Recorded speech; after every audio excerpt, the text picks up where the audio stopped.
Hey, Bobby Manning here. Welcome to a Thursday edition of the Garden Report.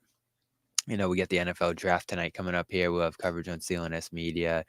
Brian Barrett's going to have coverage as well for the Ringer tonight. And I am going to take him on a break and talk some Celtics here.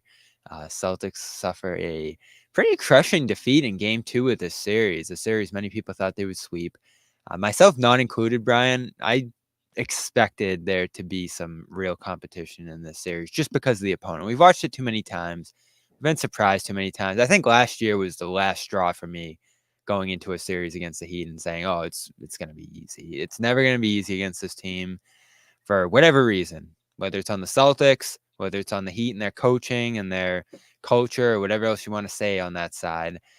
This just always ends up being a battle, and maybe it'll just be a 5-game battle this time because of all the injuries and absences on that side. But they have a series here, and all Miami has to do to force a game 6 on its home court is win one game at home between game 3 and 4 here. So what they accomplished in game 2, stealing home court and hitting a million threes and just knocking the Celtics back, and that's how it felt. Just talking to them the last couple of days, like they were knocked back a little bit, kind of surprised by what the Heat did here. What was your feelings on it, and where's the series going? Yeah, it's really disappointing because I predicted before the series that the Celtics would win in 5, and obviously I'm less confident in that after what we saw happen in game 2. I guess if you're looking at this from a silver lining perspective, you can say, hey, maybe they got the bad one out of the way and this will sort of wake up the Celtics. But I just felt like in that particular game, the thing that stuck out to me is the Heat shot the ball like crazy in the first half, and the Celtics still went into halftime with a 3-point lead. Yep. And it almost felt like the Celtics came out in the third quarter and they looked at it as if, well, they can't shoot like that again. And they shot like crazy and we're up 3. We're going to win this game. And there's so many things that I come out of this game and I'm concerned about. The first one would be, are they going to continue to do the same stuff that they've been doing now for 2 I think they consecutive are. series? Again, I don't understand it, man, because they surrender all these open threes. They had 23 wide open 3-point attempts where the closest defender is at least 6 feet away. And it feels like, and I know Joe after the game last night said he was okay with most of the closeouts. It's just, you would think that with all these weird numbers, and we can get into them, Caleb Martin against the Celtics compared to Caleb Martin against everybody else, they're clearly comfortable with this style. And look, I understand Joe playing the numbers, and it's worked for him. Like this year, the reason the Celtics are the number one offense in the NBA is because Joe did play the numbers. They take the most 3-point attempts in the NBA. They hit the most threes in the NBA, and they're second in percentage, right? So playing the numbers got them the number one offense. But right now, I feel like they didn't play the game last night. They just played the numbers. And at some point, you got to stop surrendering all these wide open threes because the Heat right now, they're very comfortable playing against the Celtics team, and something has to change. I don't understand when you have Drew Holiday, Derek White, Jason Tatum, Jaylen Brown.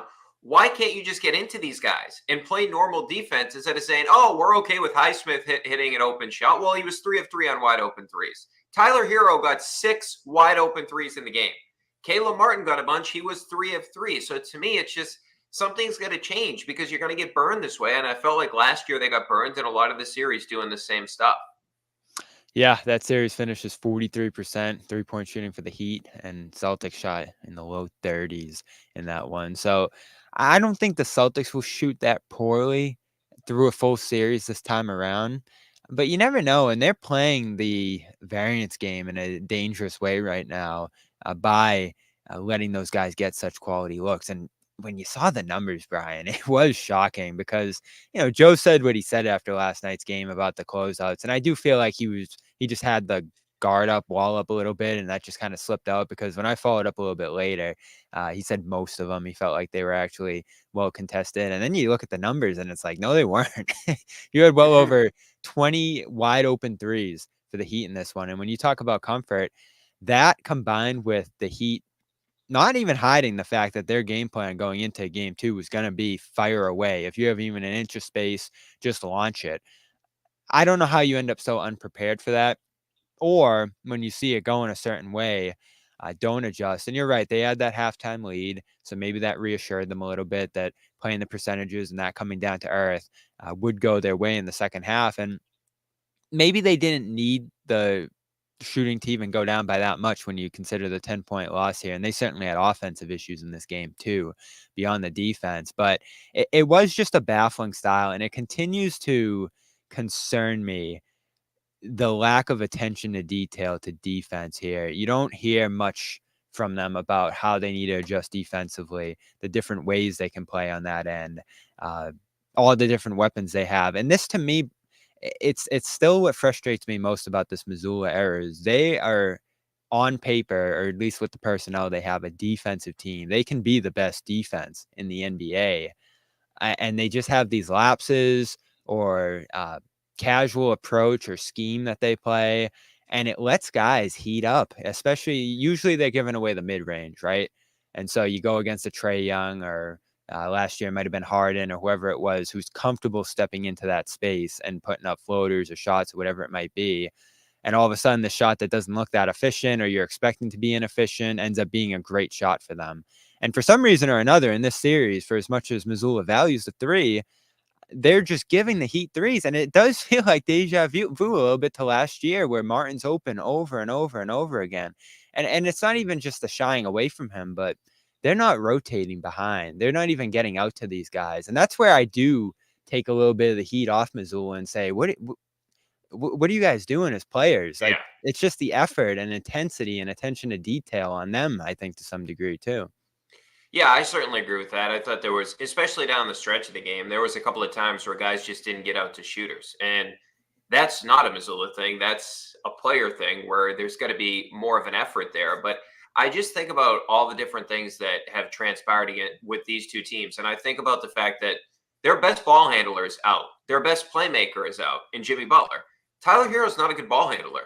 Caleb Martin's not like this outstanding ball handler that's going to beat you off the dribble. Yet the Celtics refuse to like get up in these guys. Instead, they play off Turn them up at the times. heat. Yeah. Yeah, I don't really understand it. I mean, you would figure that this is a team that you want to put a lot of ball pressure on because they're going to turn the basketball over, considering the guys that they have on the floor. Like Duncan Robinson at one point got an easy drive to the basket. Like this stuff should just not happen. And I just think to myself, like watching this, and you say, okay, this regular season, the Heat shot 50% or better from three 5 times in 82 games. Well, the last 2 postseasons against the Celtics, it's now 4 and 9 games. When I mentioned those open threes, 6 feet is the closest defender, at least 6 feet away. On the season, Highsmith is 40%, Hero's 49.6, Martin's 39.4, Robinson is 44.4. The Heat as a team shot the second best percentage on wide open threes this season. Wow. So they're comfortable playing this style. Like if you're going to give these guys wide open threes, they're going to hit them. And I just can't comprehend why they're doing this defensively. And it just, I hope that the game plan is different going into next game. You shouldn't, like, I understand this whole idea because Jalen said it after the game. He talked about, it kind of reminded me of when Draymond said it in the finals about some of the Celtics. They didn't remember it was Al and Grant and there was somebody else, White. maybe Marcus. I think that's what White, it felt like to me. That's what it felt like to me when Jalen said that after the game. Well, it's like, it's the same thing that happened when the Warriors played the Celtics this season, and Draymond referenced Jalen's 3-point percentage. It's like, yeah, but that's not a wide open three. These guys are NBA players. You give them all, especially when you give them 23 attempts at it, they're going to hit a bunch of them. Now, there's going to be games where they don't, but these guys are clearly capable of doing that. And then on the flip side of things, I felt like I said on my pod after the first game, this is why Porzingis is here, right? Because against the zone, he can be a zone buster. And then against that switching scheme, he is incredible in terms of he's a mismatch nightmare. Well, he wasn't in this game. And he was, 1 of 9. He was 0 of 4 when Tyler Hero was his primary defender. Tyler Hero, who's not a good defender to begin with. And how much taller is Porzingis and Tyler Hero? Like 7, 8 inches? I try to think off the top of my head how tall Hero is. So that to me was something where I give Spoelstra credit. He just said, you know what, guys? We're going to switch everything, right? And we're not doubling, because in the first game, give Tatum credit. He was taking on those doubles. He had the 10 assists. Tatum was awesome. Jaylen Brown in the first game, and I would say Jaylen and Tatum both scored efficiently in isolation situations. Tatum was getting whatever he wanted. And I thought when Tatum was getting the ball, like at the free throw line at one point last night, hard drive right to the basket and scores right past Highsmith. With Porzingis, it was almost like, A, he was thrown off that they were actually doing it. And B, it felt like he was sort of bothered by these guys like getting underneath them a little bit. So that's their game plan. And that's part of why they won. There's two reasons they won the 3-point battle by so much. A, on the defensive end, the Celtics were conceding these wide open ones. But on the defensive end, this is Eric Spoelstra saying, we're not doing what we did in game one. Okay, if we double, that's when Hauser gets going. That's when Pritchard gets going. That's when Derek White can get going, right? That's when all our shooters can get going.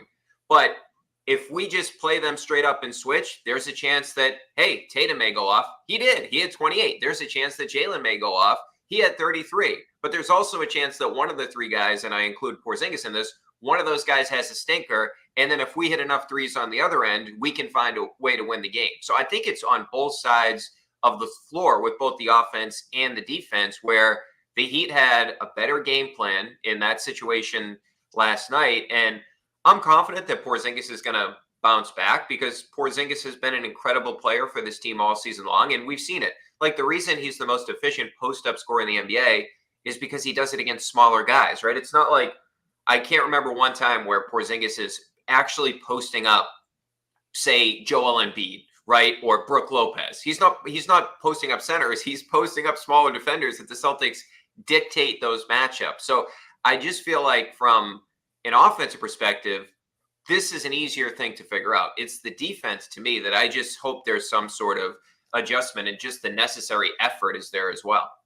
Yeah, and I feel the same way. I do worry a little bit that Joe is going to double down on the offensive response here and what they need to do on that end. And they do need to fix things, certainly, on that end. It was a mess in this game. I know the shooting percentages, as we look below here, aren't terrible. They missed a bunch of free throws. So the turnovers, the shot totals that they put up, especially from the three-point line, and Porzingis' night in particular, were all problems here. And even just, as you mentioned with Hero, taking advantage of mismatches. And that's something they've struggled to do against this team in the past, just because of the way I think the Heat mix up their looks or try to hide guys. I think they're pretty flexible defensively in ways that make it difficult to highlight those mismatches. And that's something Porzingis talked about today. And even that Bam matchup for him, just straight up, is a difficult one because he's probably more often than not going to have to just space him out if that's who's guarding him.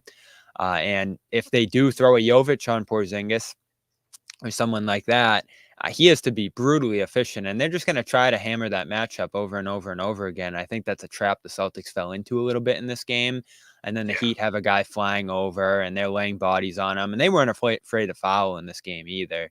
The Heat weren't. So they played with a real physicality and aggression against Porzingis, but also said, go beat Hero, go beat Jovic. And if that's a space they're going to live in and be comfortable with, that's going to be a problem for the Celtics offense, because that Porzingis pick and roll has been so foundational to their offense this year. And if we look back at some of Porzingis's rougher games and their rougher games this year, I think back to the Denver one where Denver just put Aaron Gordon on Porzingis, and they lived with that. And Jokic was able to roam around and kind of try to guard Holiday and some of these other guys and just stay in the lane there. So that's when the spacing is going to get bad. I felt like Tatum had a decent game here, but they turned him into a shooter more than a passer, and he ends up going from 10 assists to 3 assists. And that's where you mentioned the Hausers and Pritchards of the world, not able to get those guys going as much. I mean, Pritchard didn't even have a shot in this game. So listen, I have just as many issues as many do about Joe turning the attention toward the offense when the defense had as many issues in this game as it did. But I do think they need to fix that end probably just as much as some of the defensive issues we saw here. And it's a little concerning because there are so many guys you can go at on that Heat side. Robinson, Hero. You shouldn't shoot 2 for 14 against Hero, whatever it is. And that again is on the players. Well, and the other thing I'd say too is we got a flashback of previous seasons where the Celtics couldn't function with Tatum off the court. Right. And look, it's a very small sample size, but the 7 minutes that he was on the bench, they had a 33.3 offensive rating, not a 93.3, which would be atrocious, not an 83.3, which would be horrible, a 33.3 offensive rating. They were outscored by 16 points in the 7 minutes he sat. They outscored the Heat by 6 points when he was on the court. So that's something that needs to be fixed as well. And I do feel like there's one thing offensively that I didn't understand why they weren't going to. I don't understand why Derek White wasn't more involved last night. It felt like, what did he finish with, 5 shot attempts? And it feels like at the end of the game, they started doing some stuff for White and he was getting some opportunities. It's just like, I feel like they have to play through Derek White a little bit more. The one thing I will say, I just praised Tatum there, but the one thing I will say about Tatum is, Bobby, to me, and I don't know if you disagree with this, but when he gets these mismatches, it's quite frankly right now against this Heat team when they don't have Jimmy Butler, everybody they put on him is a mismatch. Sometimes he just has to go. It's like he waits too long, right? And the rest of the defense is setting up behind him, right? So it's like if he gets the ball on the wing, just go. It's almost like he has to. I don't even know how to describe it, but it's like he sizes the guy up a little bit too much. And a lot of these times, it's like you can just drive by the defender, whoever it is, whether it's Caleb Martin, whoever is on him at that particular point, especially if it's Jaquez, who he destroyed in the first game of the series, as did Jalen. That would be my one critique on Tatum. It just feels like at times I just like him to go faster when he gets those switches. But getting back to Porzingis, if they do this, if they say, hey, we're gonna switch everything, that's sort of the whole idea. And the big thing that I took away from the first game the Celtics played against the Heat this season is like, oh, they're not going to be able to switch Bam onto everybody. But until Porzingis actually burns them like he did in the first game, well, they're just going to switch everything. And if I'm the Heat, that's what I do the remainder of the series. I don't think it's worth playing a zone because at this point, the Celtics have functioned much better against zone this year than they have in previous seasons. And the shooting is ridiculous. I mean, they have so many spacers that they can put on the floor. So I would expect this to be now the Celtics are going to have to prove they can beat this style of defense again, like we've seen in years past. And hopefully Porzingis can be that guy. And I thought in last night's game, I would have closed with Al because Al is, and I'm not saying he was great last night, but he's a better defender on Bam to begin with. Like he's just a better matchup than Porzingis is. So if Porzingis isn't providing the offense, it would make sense to put Al out there. But I also do wonder about this. Like that's a big move to make if you're Missoula, right? If you're saying, hey, Kristaps, you're going to be on the bench for the final 5 minutes. With Al, it's a little bit easier, right? Because he's a veteran. He's been coming off the bench all season long. So I do think that was probably more of a personality decision than it was actually a basketball decision. And look, maybe they just thought Porzingis was going to get it together down the stretch of the game. I just felt like there was something wrong with him the entire night. Yeah, and this is so frustrating. I'm trying not to put too much on Joe because I think it's so easy to go at him when they lose and blame him for everything. But yeah, those kind of decisions become so crucial this time of year. If you see a guy doesn't have it, you go back to some of the White, Malcolm, Marcus stuff from last year and how big of an issue that became. The defensive attention to detail here. It reminded me of last year when they fell to 10th out of 16 playoff teams in defense after a pretty solid regular season. And I liked their defense for most of this year and some of the layers and wrinkles they added into it. And of course, Drew Holiday's addition making all the difference in the world there. But then to have this kind of performance so early in the playoffs, a letdown like this, you just wanted to get out of this series and feel like it's different Celtics team than it's been in the past, a greater level of consistency, not the same lapses or just sleepwalking that we've seen in different spots. And all of a sudden you're hearing again after this game, you got to show up and play with more energy. And it's like, oh my God, it was like 3 seasons in a row of this. And so maybe it's just a blip. Maybe this is just a crazy shooting night for Miami and you don't see it again and they take care of this in 5 and we'll forget this game ever happened. And again, I don't think it was wise to go into this series and expect a sweep. I mean, they happen so rarely in the NBA now in general, never mind against this team. So I do side with them a little bit on this not being a panic moment for the Celtics certainly here. Right. But when you go through a year and just dominate everyone the way you did and show to be this much of a problem for opposing competition and you're a 15-point favorite in all these games, and what were they last night to win the series, like minus 50,000 or something like that? Yeah, it's tough to come out of a game 2 and just be this patently outplayed. Yeah, well, and some of the stuff too that sort of annoys you about this game, and I'm with you, they'll probably bounce back and win this series in 5 games, and they're the far superior team in terms of the talent. They'll probably win it relatively easily, but it's in the back of your head for the remainder of the postseason, right? Where we've seen in the past, the Celtics can sort of have these stinkers, but I felt like they didn't go to a lot of the pet plays that have worked for them this year, where that inverted pick and roll when Drew or Derek White sets a screen for Tatum and those guys are the rollers. They're really good at making plays out of that. I get they're switching everything, but okay, then you can have Tatum as the screener and Tatum has a mismatch on him, right? So I just feel like they got to go to that stuff, be more methodical with the offense. It does almost feel like, and look, I don't know exactly what everybody's thinking when they're playing, obviously on the court, but it did kind of have a feel of they just thought they were going to win. They just felt like they were going to win this game. And out of all teams to sort of have that attitude against, that's why I actually argued that the Heat actually may be a good matchup for the Celtics because it's going to get them right into the postseason. Where if you go back to last year, the Hawks series, there was a couple games they didn't pay attention to detail defensively and they made mistakes and the Hawks Trae Young went nuts and all this. And it just felt like to me, it would be different this year because they've had all these losses piled up over the years and they realize how important it is to get to the finish line healthy. Like if we think back to that Miami series last year, unbelievable that they came back from a 3-0 hole. And I still contend that Tatum, if he doesn't turn his ankle, they win that game because Tatum was awesome in 4, 5, and 6. But guess what? You dug yourself that hole. And then in game 7, your best player is dealing with an injury. So you would think that you just want to get through these series as quickly as you can. And again, it feels like the Celtics have had this tendency over the years to play with their food. And it felt like last night was another example of them playing with their food. And the other thing I would say is this. I watched that Lakers Nuggets game on, what was that, Tuesday now? And the Lakers were up big. And then Denver makes an adjustment, right? Where they say, hey, actually, you know what? We're going to put Aaron Gordon on Anthony Davis because they were going at Jokic and Jokic was having to do all this stuff defensively.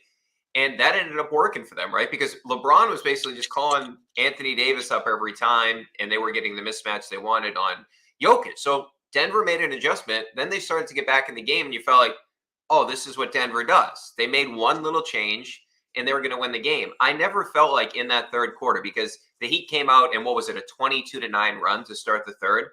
I never felt like in the third quarter at the end where the Celtics made that little run or in the fourth quarter, I never felt like the Celtics are going to win the game. And that level of inevitability that Denver has, the Celtics, quite frankly, they just don't have it right now. Or like going back to Brady, when he got the ball at the end of the game, you felt like Tom was going to win. And I just had like the Celtics going to win a bunch of games so they blow teams out, right, throughout this postseason run where they win by double digits. And you may be able to win a championship that way. But it's these games that they fall behind and you just don't feel like they're going to come back. I had that same feeling last night that I've had so many other times in the postseason with this group before. And I sort of thought that was past them. Look, and maybe this will just be a wake-up call, but that was, and I know I've harped on this, but that was very disappointing to me. And, you know, it's so crazy because you're watching both games. You go from, you're so pumped up, you're so pissed that the Celtics lose, and then it's like the Bruins win. So it's like this crazy range of emotion. But the Boston parlay yesterday, you could have taken the Red Sox, the Bruins, and the Celtics. The one team that lost is the Celtics. I mean, it's just insane. Especially to be that big of a favorite. And again, I didn't expect them to dominate this series, even with Butler down and all that, because you just know the coaching on the other side, the compete on the other side is that level. And you probably could have seen it coming in game 1. And I did harp on those runs Miami went on in that game a little bit to say, even you go up 30 in that game, you can't just stop playing because they're not going to stop in any of these games at any point in this series. If it gets to 3-1, let's say, they're still going to come out in a game 5 and play their ass off. And so it is a good ramp up in that sense, like you said, Brian, to get into the playoffs, to take things seriously and know that if you don't, you're going to lose like this. You're not that much better than the rest of the field here. And I think they have enough of a talent advantage to get through the East. We'll see what happens and who comes out of the West. I still feel that way, but this just jars you a little bit and reminds you of some of the past letdowns. And you did feel good about some of these other Celtics teams in the past, similar to this one, and then got surprised at how differently the playoff went compared to the regular season. But I still think it's a little too early to judge them to that degree here. I want to give a quick shout out to our sponsor here, Prize Picks. Go check them out. Use the code CLNS and get a 100% deposit match up to $100. Just pick 2 to 6 players, build your daily fantasy sports team, and you're off. It's great for the playoffs here. Check guys' points, rebounds, assists, totals that they're predicted to get, and just pick more or pick less on your guys. And it's that easy. You'll be off to the races. Just use the code CLNS to support the Garden Report and CLNS Media when you head over there. prizepicks.com/CLNS. One guy I think that needs mentioning here, who I thought was just fantastic in this game and hasn't been in this matchup in the past, is Bam. The aggression he played with, the imprint he puts on the game defensively is a big deal here, and we've seen it in the past. He can play so many different roles defensively against them. And when he starts on Tatum, like he did at different points in this game, that can give the offense just a little bit of pause. Like, where are we trying to send him? Where are the matchups here? And they can change that play after play. And when we talk about adjustments, it's not just the coach and game the game. It's the players being able to show so many different looks. And just like the Celtics are able to do that on offense and on defense to some degree, the Heat just constantly shift shapes on defense. And you mentioned it, zone not as much of an option this time around, but the switching just flattens you out.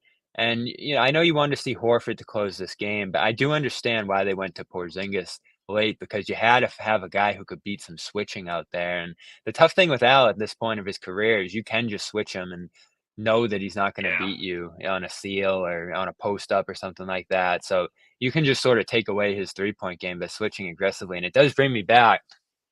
Like I said, I don't want to harp on Joe here, but there were different games during the regular season where they faced a high level switching team, Nuggets, Clippers, a couple others, and they had issues. And I remember at one point, Joe said, no concerns at all going against it. We're good. And to end up in this spot and be like, yeah, the switching really threw us off. It's tough to hear, because they showed that level of confidence, they showed that level of growth during the year against defenses like that, and just to be totally thrown off, and some of the comments today about how difficult it is to solve that kind of stuff.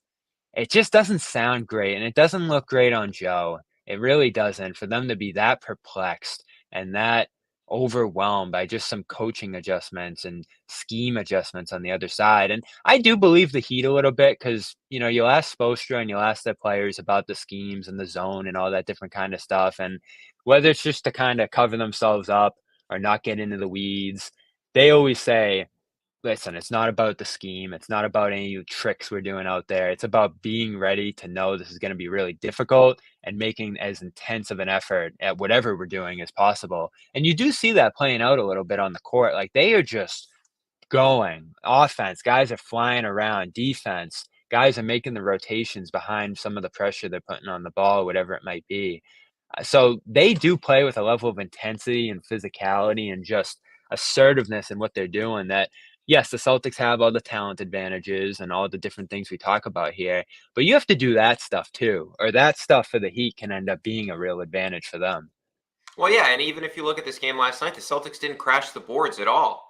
They've made an emphasis this year, especially from the corners, to crash, and we didn't really see this. I don't know if part of that was the switching scheme, but going back to that is you have players that should be good enough at this point in their careers to torch that scheme because of who's out there, right? Like you mentioned the Clippers, they have Kawhi, and I know Kawhi's banged up right now, but at that point they have Kawhi, they have Paul George, right? And then you think about the Nuggets, they have great defenders like KCP and Aaron Gordon. And you look at this Heat team outside of Bam, in terms of the guys they put out there in the starting lineup, who's a great defender? Like from a one-on-one perspective, you should be able to score on all these guys if you're Tatum and you're Jalen, and they did for the most part.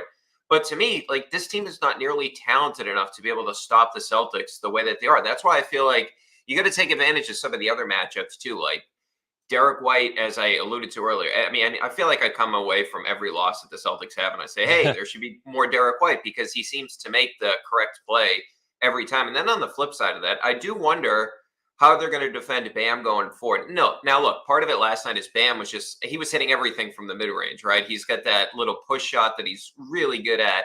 But I do wonder, like, I don't love the Porzingis matchup there.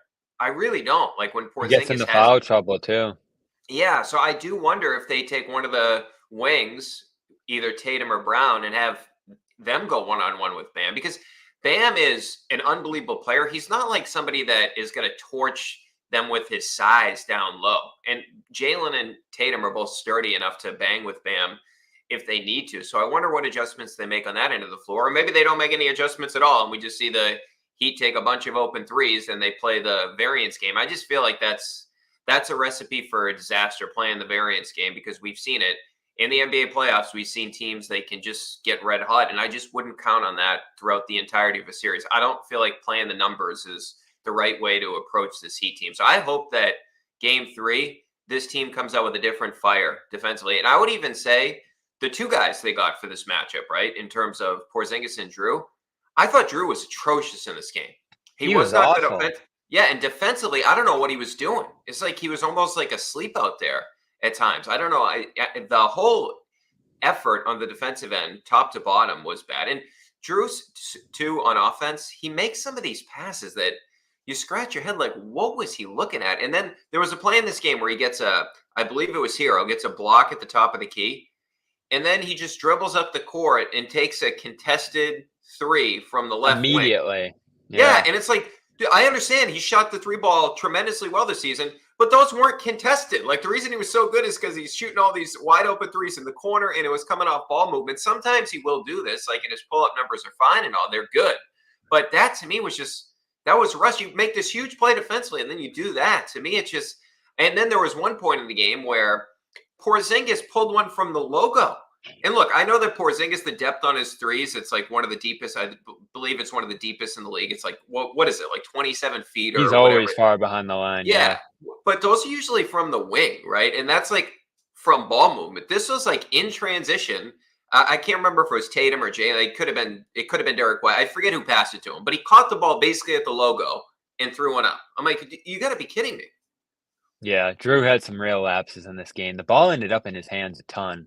And I wonder why that is, especially when Derek didn't have it as much. And that was flipped throughout the year. Holiday ended up being screening and spacing kind of guy, and White ended up being much more involved in this offense. And I do think you missed that. You missed that early in game one, too. It took him a little while to get going in that Yeah. opening game of this series, too. So those are all pretty valid there. And you just didn't get enough performances up and down the lineup here when Porzingis struggles like that. Jalen, fine offensively. He had that great stretch in the halftime, but defensively, one of those games where he's just lost too often. And it looked like one of the old Jalen games from a year or two ago where he just didn't impact the game enough against a lot of movement and switching and communication needed kind of defensive stretches out there. And I think a lot of those lapses that didn't end in contests ended up with him in that action. So you do wonder, as you try to assess some offensive adjustments here, you're looking at probably getting more threes up. You're looking at doing all these different kind of things on offense. But like you mentioned, maybe you do go to a wing on a Bam just to try to position Jalen on one matchup where I always feel like he's been at his best. And he's taken on a bigger guy there and maybe a matchup that's a little more difficult for him, but at least he can then just lock in on that. And if they want to screen him out of that, he can end up on a ball handler and you feel good about him in that spot. I just feel like some kind of schematic adjustment like that defensively is necessary here, but I don't think that's how Joe looks at it. I think he looks at it as they didn't do enough on offense. They certainly turned the ball over too much here and probably didn't get the kind of shots they wanted in this game. But I do think if you just suffocate the Heat's offense, and it shouldn't be that hard to do. I mean, what are they, 27th or something like that with Jimmy off the floor this year? They're in the low 20s in terms of their efficiency with him off the floor. So I know it won't look pretty and it's not their style, but they can grind out this series on defense and should be able to win all these games by doing that alone, even if you don't shoot great, even if you don't execute offensively the way you want to. And all the players were saying it last night too. Like, the Heat were hitting too many threes. We couldn't get out on the run because we weren't getting any stops. And that ended up hurting the offense too. And I think Joe talks a lot about how your execution on offense sets up your defense, but it goes the other way too, where if you're piling up stops and forcing turnovers, that can flow into offense too. And it's just sometimes, and he admitted it going into this year, I feel like he doesn't pay enough attention to the X's and O's of defense and how much you have to scheme and draw up stuff on that end and adjust on that end too. And I think he just looks at it simply as, let's give up the mid range. Let's give up threes to poor 3-point shooters. Let's take away the efficient shots from these guys, take away the rim. They play a ton of drop, and that'll all level out. And sometimes in a series, it just doesn't because it's 5, 6, 7 games. Yeah, sometimes you have a team that can beat you, and when doing that, and we've seen the Heat do it last season. Literally just happened to the Celtics last year. There's a reason this team is very comfortable playing you because they know what to expect, that they're going to get these open threes. That's why I think a guy like Caleb Martin is so comfortable in this matchup because he's had a ton of success against the Celtics. And if they're going to leave him open, he's going to hit shots. The other thing, too, is just, and I know Drew's plus minus looked really good in the game last night when most guys didn't. And Pritchard didn't. I don't think Pritchard, did he take a shot? No, he didn't take a shot. It's 0 shots. Yeah. But this is my thing. I would say is out of the starting five, I don't think Drew needs to be playing 37 minutes. Pritchard only played 20 minutes in this game, and I feel like in these type of games, Pritchard, and I've heard JJ Redick say this in the past, he does change the game when he comes in. And I do wonder at Drew's age, and I know they just signed him to the extension. And this isn't me disliking Drew. Drew is a phenomenal player. I love all the things they can do with him defensively. But sometimes fatigue can lead to mistakes. And he's a little bit older, of course, now. He's an older player. And I just think when you have a guy like Peyton Pritchard, especially down the stretch, he was awesome for this team. I thought he was awesome in game one. I think that you can play him more minutes than you played him in that game. I think sometimes they lean into leaving Drew out there a little bit too long. And I do also believe that at times you got to, not to say that you're going to change the starting group, but I'm not so sure the starting group is actually your best lineup all the time, right? Like there's a reason that you have these three reserves that you're playing, and at I times love the Al Porzingis lineup. I wanted to see yeah, more of that last night, just for the defense and the size, and like you said, getting more offensive rebounds. Maybe I think that's been a great unit for them this year, and you can swap in Horford for Holiday in that case, and still get ball handling, still get switchability and good decision making, and all of that, and shooting, of course, as well. So I know Luke Cornett's absence has probably played into a little bit of not being able to do that as much here, and they make that Tillman addition, and I just don't know if he's gonna be part of this playoff run. I don't know if he built enough trust in that time to end the regular season there, but Joe did say going into the playoffs, we have to use our bench just like we did in the regular season because they did a lot of stuff for us, and so far through 2 games, I thought they were used incredibly effectively in game 1, but you didn't get enough out of them in game 2, and obviously Cornette's been hurt, and Tillman is a DNP in a couple of these different games, and, down the line there, you're probably not going any deeper than that. But I do feel like some experimenting with lineups and getting different guys in the mix isn't the worst idea for a round one series, especially one here where you feel like you're going to win. But this is, again with Joe here, is he going to be back into the mode of I got to play the starters a ton here because the stakes are so high and, I can't make any mistakes here or, have any slip ups and you're going to have them anyway. So you might as well try some stuff. yeah. And the thing that I would say too in terms of lineups is when Tatum's not on the floor, you could just be like Tom Thibodeau and play him 48 minutes like you played Josh Hart, but you don't want to do that this early in the postseason. But when Right. Tatum sits, I would actually take Drew out of the game too, because Drew tends to play slow, just like Tatum doesn't play super fast, right? And if you think No. about this trio, the three guys on this team that actually will play fast, Peyton Pritchard, Derek White, and Jalen. When those three guys are on the floor together, it feels like at times you get a rebound, and Derek White is great with the hit-ahead passes. Pritchard is just going to push the ball in transition, and Jalen over the past 2 seasons has been one of the best transition players in the NBA. Actually, post All-Star break, he averaged the most fast break points in the NBA. So playing Jalen with those two guys, I think it would sort of speed up your offense a little bit and force you to play faster. And even if you want to put another shooter out there too, Hauser, I know you'd be small defensively, but if you want to keep a guy like Al out there, I just think that lineup, that trio, when Tatum goes to the bench, I would have those three guys on the court together. So like you don't even have to say anything to those guys. When those guys are on the court together, the mission's simple. They know they're going to play fast because that's how they play. And so like when I don't love when Tatum's off the court and then Derek White and Drew are on the court together. I rather that be Pritchard with Derek White because I know they're going to push. Look, and there's not like defensive matchups on the flip side you're worried about with Pritchard with this team, right? Like there's nobody you're scared of that Pritchard's going to have to match up against, and they're not going to like No, and he was hunt. pretty good in isolation this year when you look at the Yeah, numbers. right. So, and like, remember last year, game one, everyone went nuts because Joe put Pritchard on the court when Jimmy was out there. It's like, okay, it's Jimmy Butler. Like, LeBron would do the same thing. He's going to call him up, but they don't have anybody like that. So I would lean into Pritchard more, and I really would try to play faster too. I know they mentioned they didn't really get out in transition, but they do certainly have to play faster in this series too. Just get some easy buckets, right? Because they really didn't get a lot of easy baskets yesterday. Yeah, too slow, way too slow last game, and that is a product of not getting enough stops and Tatum and some of the bad habits there and in their offense that creep up every now and then. And I do like the Pritchard idea, and his development late in the year was such a big story because you went from a guy who would have a great game every now and then, but didn't play consistently, and you didn't know if he was a playoff guy. He was so consistent late in the year. He showed such obvious growth and confidence, and he had that great game one too to break out into this postseason. To see him have no shots and not involved to this degree just isn't right because let's say it's a year ago with Malcolm. If Malcolm had that kind of game, you'd be like, what are they doing?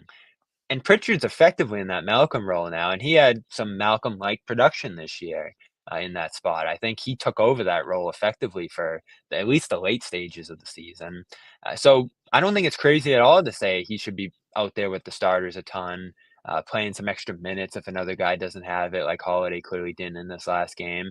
And just like you probably got a little stagnant going at matchups in this last game, the Heat might do that if Pritchard's out there. And I know that's been a conversation with Hauser in the past too, is just teams are going to try to go at those guys so aggressively that maybe they end up out of their offense or out of their flow or out of their rhythm. And if you're able to hold up against that, that can be a great way to make the other team go stagnant. And the Heat are going to go stagnant. I mean, they are very inconsistent offense. They have too many guys who are so erratic from the field, and they'll have those 4 or 5 minute stretches where they just don't do anything. And you have to build big leads off those. And they did in game one. They weren't able to find those opportunities in game two now. So what are you expecting down in Miami, Brian, as they head on the road for 2 games here? Because a split would be more nerves and bad news for the Celtics, certainly. And you're hoping that they can go down there and just take care of business. It's not a very daunting environment down there. But a road game's a road game in the playoffs. Yeah, one thing real quick before I answer that is it's a great point on Pritchard because like down the stretch of the season, there wasn't a lot to like look forward to in these games. And Pritchard getting that opportunity playing all those minutes, I thought that was huge. And I thought that was beneficial entering the postseason. And it felt that way after game one. But I expect the Celtics to come out flying in game three. And I think they're going to win this game relatively comfortably. Game four is the one that I have the question about on Monday night because I do truly believe they're going to bounce back. This team has shown a lot of character. How many times they lose back-to-back games this year when they actually had their team? I mean, do you have to go back to Philly, Minnesota at the beginning of the season? Was there another time Atlanta maybe? Yeah, they lost to Atlanta Yeah, back to.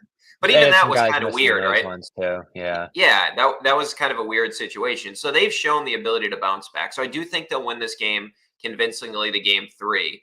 Game four is the one where I'm like, I think this is going to be one where they have to play a close game and prove that they can win it. I know people reference the clutch numbers all the time, that it's been good, but we've seen at times the clutch offense has not been great in certain games That could this have been season. another layer to this game too if it did Oh, get yeah. close late. Yeah, no, you're not kidding. I think about it too. Like there was plenty of games where they got good shots late. Like I think about the Denver loss at the Garden where KCP is on Tatum and Tatum just went a little bit too quickly, right? Like I think that since he didn't catch it cleanly, he thought that he didn't have enough time. So there's been times that they've taken good shots down the stretch. I don't want to make it sound like I have a huge issue with their clutch offense. I think at times they played too slowly, but I do think that we'll see the Heat put up a real fight on Monday. I think the Celtics win this game, hopefully going away on Saturday where they win it comfortably. No doubt. It was a real wake-up call for them, and they looked a little bit taken aback by what happened there from Joe on all the way down there. And I think they all know that they need to be able to adjust a little bit more quickly on the fly there. And it wasn't all Joe. I thought the players played pretty poorly across the board in the game and executed poorly as well. So you got to put it on them. I mean, if they're ready to win, you have to be ready to perform in a first-round series against a team that's this demoralized and be able to execute a game plan and adjust on a game plan if you have to. And they weren't able to do either of those, and it was disappointing to have this kind of game this early in the run here. But no one would be surprised if they win in 5. It's certainly that type of series here, that kind of opponent. So it'll be interesting to see just how they look coming out in game 3, game 4, especially as you mentioned, Brian, there. We'll have coverage of all that here on CLNS Media, live from Miami as well. I'm heading down Saturday to catch those games, which I'm very excited about. And Nice. great sponsors here. Obviously, big reasons we're able to do that. Check out PXG for great golf apparel this spring into summer. Certainly, if you're going down to Miami, you're going to want some great polos, hats, tees, all the rest over there for men and women. Just go to pxg.com/Garden Report. Use that code Garden Report to check out and save 10% on all apparel over there. And check out Nutrafol as well. Get $10 off your first month subscription. Get ahead on hair loss with Nutrafol.com/men. Use the code GARDEN over there to get first month subscription, $10 off, as well as free shipping at Nutrafol.com/men. He's Brian Barrett. You're going to have some draft coverage tonight for us, right? On the For podcast. sure, man. For sure. I'm just hoping that the inevitable happens, that they take Drake May, that they don't do anything stupid here. They don't overthink it. They just make the obvious choice. And I hope it's Drake May. We need some hope with this Patriots organization, right? I'm complaining about the Celtics, but the Patriots, we really need some help with that organization. So hopefully they land on Drake May and we actually have a reason to be optimistic about the Patriots going forward, because the ownership group right now does not provide a lot of reasons to be confident about the organization. So we'll see. No, it's amazing how bad of a position they're in right now, and they can turn around with a great pick here. That's kinda how that goes, so it is a big night.